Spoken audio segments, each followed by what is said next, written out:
tests, medical, as a male. That test is very standard. I don't know if it's given to everybody, but it's given just about.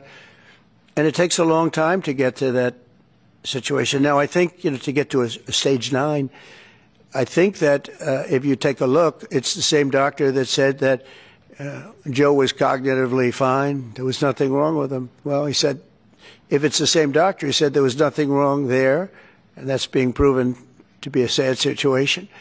And the auto pen is becoming a very big deal. The auto pen is becoming a big deal because it seems like that maybe was the president who ever operated the auto pen.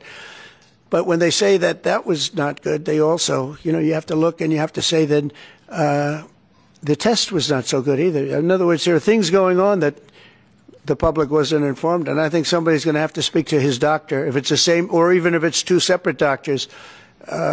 Why wasn't the cognitive ability, why wasn't that discussed? And I think the doctor said he's just fine, and it's turned out that's not so. It's very dangerous. Look, this is no longer politically correct. This is dangerous for our country. Look at the mess we're in. You're talking about all these questions on Ukraine and Russia that would have never happened. As an example, if I were president, would have never happened. The other thing is you have to say, why did it take so long? I mean, this takes a long time. It can take years to get to this level of danger. So it's a very, very sad situation, and I feel very badly about it. And I think people should try and find out what happened, because I'll tell you, I don't know if it had anything to do with the hospital. Walter Reed is really good. They're some of the best doctors I've ever seen. I don't even know if they were involved, but a doctor was involved in each case. Maybe it was the same doctor, and somebody is not telling the facts. That's a big problem. President Zelensky of Ukraine says that the Ukrainians are ready for a ceasefire. They're ready for peace negotiations.